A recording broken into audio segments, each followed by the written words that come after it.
Парни, всем привет на моем канале. Сегодня у нас будет излюбленная тема всех BMW-шников, которые ездили и ездят, может быть, на E-серии. Это блок ФРМ.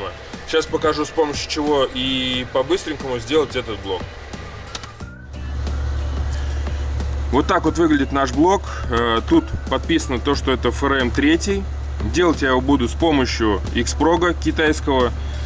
Переделал я этих блоков реально очень много, проблем никогда не возникало. Сейчас покажу подключение, покажу, что выбирать в программе и как, собственно, размечивать область EEPROM.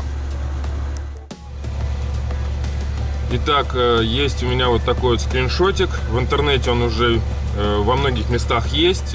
Собственно, подключка всего по 4 проводам.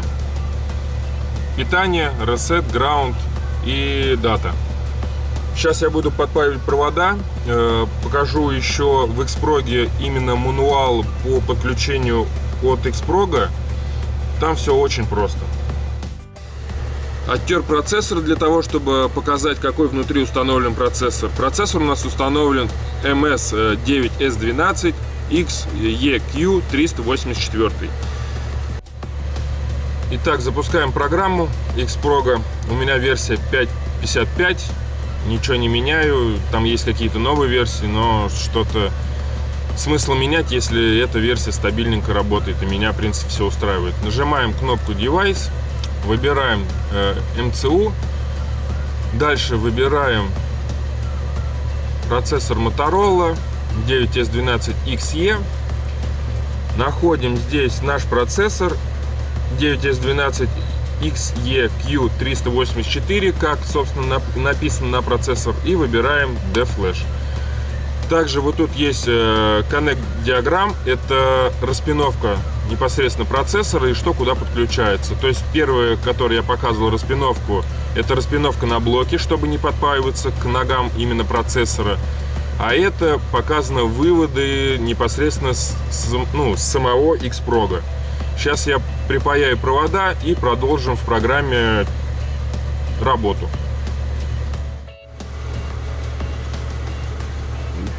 Пока греется мой паяльник, видно тут невооруженным глазом уже кто-то подпаивался к плате для того, чтобы ремонтировать данный блок. Чаще всего болезнь этих блоков из-за того, что у людей не очень хороший аккумулятор. Из-за просадки питания, получается, в процессоре слетает EEPROM, тем самым блок не понимает, что ему делать и как ему управлять многими системами в автомобиле.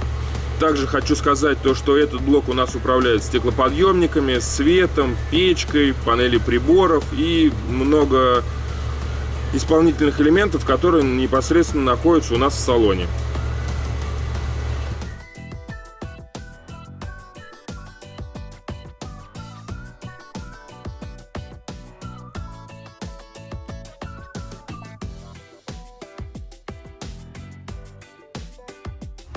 Провода мы припаяли, как видите.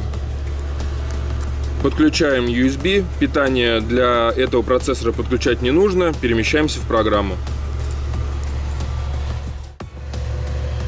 Итак, выбираем наш процессор. Он у нас выбран. Открываем новый файл. После этого нажимаем кнопку чтения девайса, чтения процессора. Выкидывается вот такая вот ошибочка. Это обозначает то, что у нас на процессоре не размечена область EEPROM. Нажимаем ОК, чтобы продолжить чтение.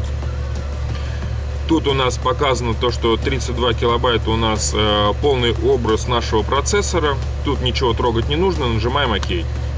Пошло чтение процессора.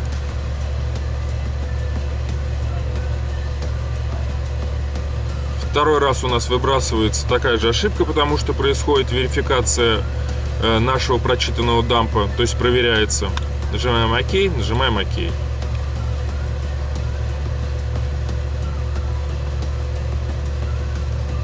Все, процессор у нас благополучно прочитан. Нажимаем сохранить файл, назовем его FRM E70. Это наш кузов. И сохраняем файл. Сейчас я покажу еще программулину, в которой вы подкидываете свой дамп он вам делает сразу EEPROM готовый. Есть вот такая вот программулина у меня, называется DFlash 2EE, ну, типа EEPROM. Выбираем ее, открывается вот это окно, выбираем наш файл, который мы прочитали,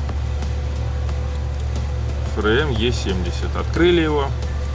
Программа сразу выкидывает другое окно, называем его FRM EEE, сохраняем. Программа выкидывает вот такое окно, показывает ВИН-код автомобиля, дату производства самого блока, конфигурации блока и так далее, его серийный номер. Программа сообщает то, что нужно обязательно разметить область EEPROM в DFlash. Смотрим. Так, а куда я сохранил? Так, сейчас найдем. Наверное, сохранил сюда. Да, как видно, вот у нас появился файл FRM EE. Размер файла должен быть 4 килобайта. Все верно. Перемещаемся теперь в наш Xproc и размечиваем область и записываем этот EEPROM. Так, теперь нам нужно выбрать наш процессор, только EEPROM часть. Нужно для того, чтобы ее разметить. Открываем новый файл, нажимаем чтение. Выдала ошибку. У нас EEPROM весит 4 килобайта. Нам нужно добиться того, чтобы здесь было 4 килобайта.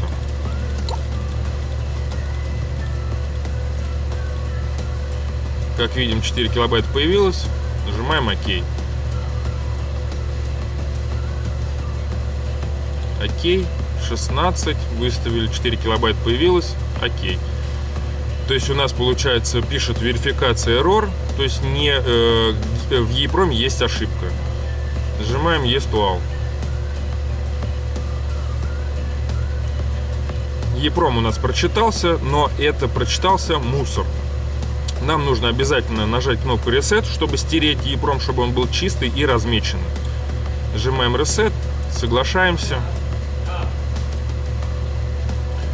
Это трогать не будем. Все верно, у нас 4 килобайта. Будет тереться. ОК.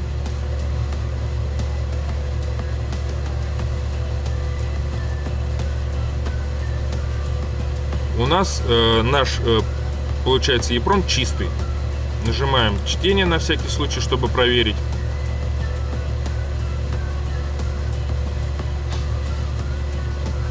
Как видим, у нас EEPROM полностью пустой. Мы сейчас разметили область и тем самым сейчас будем записывать наш подготовленный EEPROM-чик. Открываем наш файл. Итак, теперь нам нужно выбрать наш файл. Что-то я его здесь не вижу. Надо выбрать, чтобы все файлы были видны. Так, вот наш файл FRM EE. Открываем его. Появилось новое окно. После этого нам нужно нажать Bright. Соглашаемся. И пошло записываться в блок. Наш EEPROM уже поправленный. Все, как видим, у нас EEPROM записался в блок. Теперь нам просто нужно отпаять провода, собрать блок. Обязательно нужно убрать лишний припой, который мы добавляем для припайки проводов, и отдать клиенту блок.